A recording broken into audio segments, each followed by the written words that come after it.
मंजिल ने कहा हौसलों से तेरे बस की बात नहीं, मंजिल ने कहा हौसलों से तेरे बस की बात नहीं, और हौसलों ने मंजिल की आंखों में आंखें डाल के बोला चल छुट्टी तेरी इतनी औकात नहीं। प्यारे छात्रों, आज का हमारा जो टॉपिक है वो है परिमित लंबाई के धारावाही चालक के कारण चुंबकीय क्षेत्र।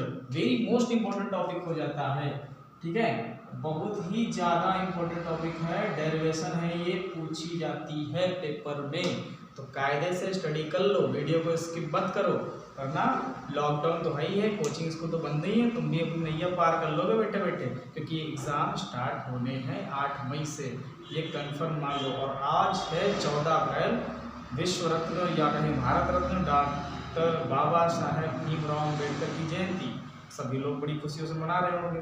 और बाबा साहब ने कहा था कि जीवन बड़ा महान होना चाहिए, और शिक्षा वह शेरनी का दूध है जो जितना पिएगा उतना ही दहाड़ेगा। तो चलो शिक्षा को लेते हैं हम लोग, जो रास्ता दिखा के गए थे कि शिक्षित बनो, संगठित रहो और संघर्ष करो, संघर्ष ही जीवन का दूसरा नाम है। तो चलिए पसीना बहाते हैं और अपनी तैयारी करते हैं। आज का टॉपिक परिमित लंबाई के धारावाही चालक के कारण चुंबकीय क्षेत्र। रेखीय भी लिखा है, रेखीय का मतलब होता है सीधे तार के कारण, ठीक है, और परिमित का मतलब है अनंत लंबाई का कोई तार हो हमारे पास जैसे। तो यहाँ पर डेरिवेशन ये काफी लंबी है, बट हम थोड़ी सी करेंगे जितनी हमारे काम की, एम्पियर के परिपथीय नियम भी काम आएंगे, ठीक है। देखो हमारे पास डीसी नाम का एक सीधा तार है, ठीक है, चित्र में आपको दिख रहा होगा, और इससे कुछ दूरी पर यानी कि इससे जो है ये एक लंब डाला गया है पी क्यू, और इस क्यू बिंदु से आर दूरी पर एक बिंदु रखा है पी। इस P पर इस CD, इस DC जो पूरा तार है इसके कारण लगने वाला चुंबकीय क्षेत्र में ज्ञात करना है, ठीक है। और ये पूरा जो CD तार है ये धारावाही चालक है, एकदम सीधा है, ठीक है, अनंत लंबाई का माना गया है। इसमें आई करंट फ्लो हो रही है, आपको दिख रहा होगा आई करंट फ्लो हो रही है इसमें, ठीक है। यहाँ पर एक काम करते हैं, इसका स्मॉल सा एक पार्ट मान लेते हैं, इस तार का जो है एक स्मॉल सा पार्ट मान लेते हैं, जिसकी लेंथ कितनी डेल्टा एल मान लेते हैं, ठीक है। इसकी जो लेंथ है वो डेल्टा एल है। ये स्मॉल से पार्ट का जो एंगल है बेटा ये कितना है थीटा, ये एंगल कितना है थीटा। मैं यहाँ से एक लंब डाल देता हूँ परपेंडिकुलर EG नाम का, ओके, ये लंब 90 डिग्री कोण बनाएगा। तो यहाँ पर देखो ट्रायंगल मिल गया EGF, ठीक, और ये जो एंगल है भाई साहब ये, ठीक है, ये बनेगा φ1, इसको φ1 मान लिया, और ये जो ऊपर का इतना सारा देखो ये है φ2, यहाँ से यहाँ तक ये जो दिख रहा है आपको ये छोटा सा ये डेल्टा फाई, ये डिस्टेंस इसकी x है और ये r है, तो आप जानेंगे, ठीक। अब हम क्या करते हैं कि यहाँ इस छोटे से इस तार के छोटे से पार्ट के कारण इस P पर लगने वाला मैग्नेटिक फील्ड निकालेंगे। तो उसके लिए भैया हमको जाना होगा बायो सेवर्ट के पास, ठीक है, आपको पिछले टॉपिक में पढ़ा दिया गया है बायो सेवर्ट का नियम, ओके। तो बायो सेवर्ट का नियम देखते हैं क्या होता है। तो डेल्टा B बराबर mu naught upon 4 pi into I delta L sine theta upon में आर स्क्वायर। अरे भैया तुमको तो बिल्कुल रटा है भाई, क्या रटा है, ठीक है, एक नंबर तो लेके रहोगे अगर ऑब्जेक्टिव टाइप में आ जाए बायो सेवर्ट का नियम, तो एक नंबर तो लेके ही मानोगे, ठीक। तुम्हारी भैंस पानी नहीं जाएगी, लेकिन अगर गलत कर दिया तो फिर गई भैंस पानी में। चलो भैंस सुनती होगी तो गुस्सा होगी, हमको ही सब काहे कहते हैं। चलो बेटा यहाँ पर देखते हैं, तो यहाँ से आप एक काम करो कि आर स्क्वायर ना लिखो, क्यों, क्योंकि आर तो यहाँ से यहाँ तक की दूरी है, हमें तो डेल्टा एल के कारण ज्ञात करना है। डेल्टा एल से पी की दूरी क्या है, तो डेल्टा एल से पी की दूरी आप देख पा रहे होंगे x है, तो बेटा यहाँ हो जाएगा एक्स स्क्वायर, ठीक है। इसको मान लो इक्वेशन नंबर फर्स्ट, समीकरण 1, ठीक। अब एक काम करो, टहलते घूमते अपने इस ट्रायंगल में चले जाओ। ये जो छोटका सा ट्रायंगल तुमको दिख रहा है ये वाला, क्या नाम है इसका, EG, अरे ससुरा जी यहाँ है, ठीक है, EGF, ठीक। अब ये वाला भाई साहब है थीटा, क्या है थीटा, और ये जो लंबाई है वो डेल्टा एल है। अब इसमें ले लो, तो भाई ले लो इसमें साइन, क्या ले लो साइन।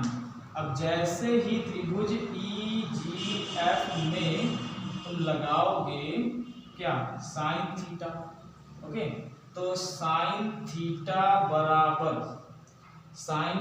बराबर क्या होगा, तो सूत्र तो याद होगा, लाल बटे कक्का से आप याद करते थे, लंब बटे कर्ण, लंब बटे कर्ण। भाई साहब लंब क्या है इसमें, जो हम कोण लेते हैं, हमने थीटा लिया, थीटा के सामने वाली कहलाती है लंब, और जो लंब डाला जाता है उधर 90 डिग्री, और 90 डिग्री के सामने वाला कहलाता है कर्ण। ठीक है, तो चलो लिख देते हैं लंब बटे कर्ण। लंब कितना है ईजी, ईजी, जीजी नहीं ईजी। ठीक है, तो ईजी और बटे में कर्ण, कर्ण क्या है भैया डेल्टा एल, लंबाई दे रखी ना इसकी डेल्टा एल चित्र में देखो। ठीक, तो ये आ गया। अब इसका क्या करो आप गुणा करा लोगे, है कि नहीं, तो बटे एक मानो क्रॉस मल्टीप्लीकेशन, तो ईजी बराबर आ जाएगा डेल्टा एल साइन थीटा। ठीक है, अब कर दो इसको, मान ले समीकरण 2। ओके, अब चलेंगे त्रिभुज ईपीजी में, बिल्कुल ईपीजी में, त्रिभुज ईपीजी में इस ट्रायंगल में हम लोग ले लेते हैं। तो इस ट्रायंगल में हम लोग एक फॉर्मूला लगाएंगे। ठीक है, क्या फॉर्मूला लगाएंगे इस ट्रायंगल में, इसमें लगेगा एक सूत्र होता है, सूत्र आपको याद रखना है,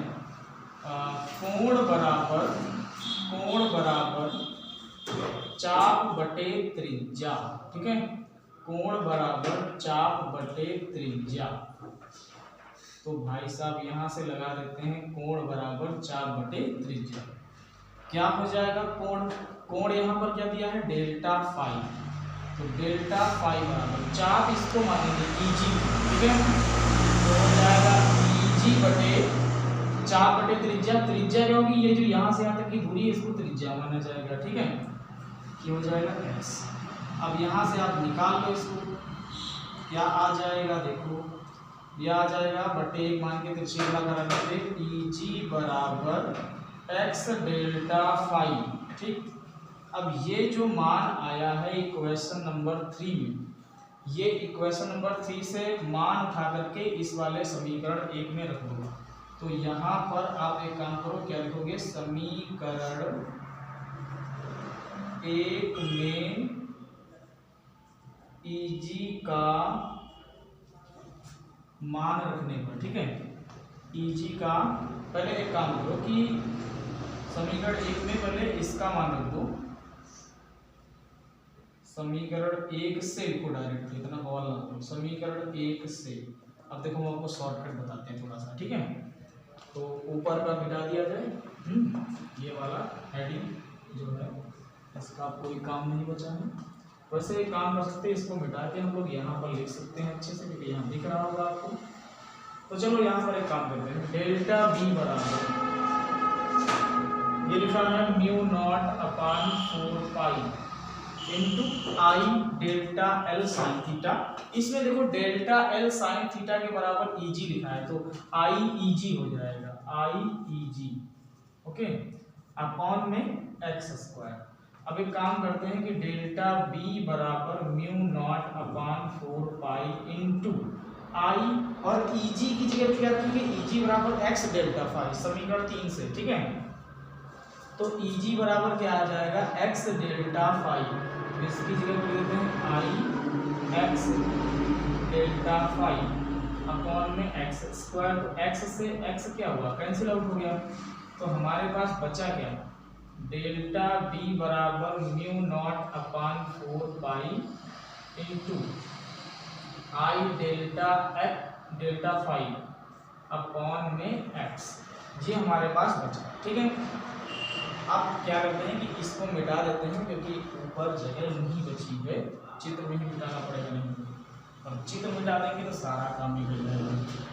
इसको मिटा देते हैं। ठीक है, तो देखो यहाँ पर डी लिखा हुआ है। ठीक है, अब एक काम करते हैं कि ये आपको दिख रहा होगा त्रिभुज, तो इस त्रिभुज में हम लोग ले लेते हैं कॉस फाई। ठीक है, ये वाला जो दिख रहा है आपको त्रिभुज ई पी क्यू, क्योंकि ये वाला हमने एंगल लिया ही नहीं, ये वाला एंगल कितना जो है ये फाई माना गया, केवल फाई। ठीक है, ई पी क्यू हम यहाँ से लिखेंगे त्रिभुज ई पी क्यू में, इस त्रिभुज में ले लेते हैं कॉस फाई बराबर, तो कॉस फाई बराबर क्या हो जाएगा, आधार बटे कर्ण। आधार कितना है आर, और कर्ण कितना होगा इसके जस्ट सामने वाली भुजा एक्स। क्रॉस मल्टीप्लिकेशन करवा दो इसका, तो आ जाएगा हमारे पास x गुणे कॉस फाई बराबर आर, और हमें चाहिए x का मान क्योंकि वहाँ रखना है, x बराबर आ जाएगा आर बटे कॉस फाई। ठीक है, अब ये जो मान है आपका ये आपको रखना होगा। ठीक है, तो चलो रख देते हैं कहाँ पर, इस वाले इक्वेशन में। ठीक है, तो यहाँ से आप चाहें तो इसको इक्वेशन नंबर 3 मान सकते हैं, क्योंकि हमने 2 तक तो माना ही था, तो लिखेंगे इक्वेशन नंबर 3 से। ठीक है, इक्वेशन 3 से वहाँ पर हम रख देंगे डेल्टा बी बराबर mu naught upon 4 pi into, आपको देख रहा होगा यहाँ पर आई डेल्टा फाइव अपॉन में एक्स लिखा है, एक्स की जगह पे हम लोग क्या लिखेंगे आर बटे कॉस फाइव, तो कॉस फाइव पहुंच गया ऊपर। ठीक, ये जो आया हमारे पास ये आ गया इस छोटे से अवयव, छोटे से तार के छोटे से पार्ट डेल्टा एल के कारण जो है लगने वाला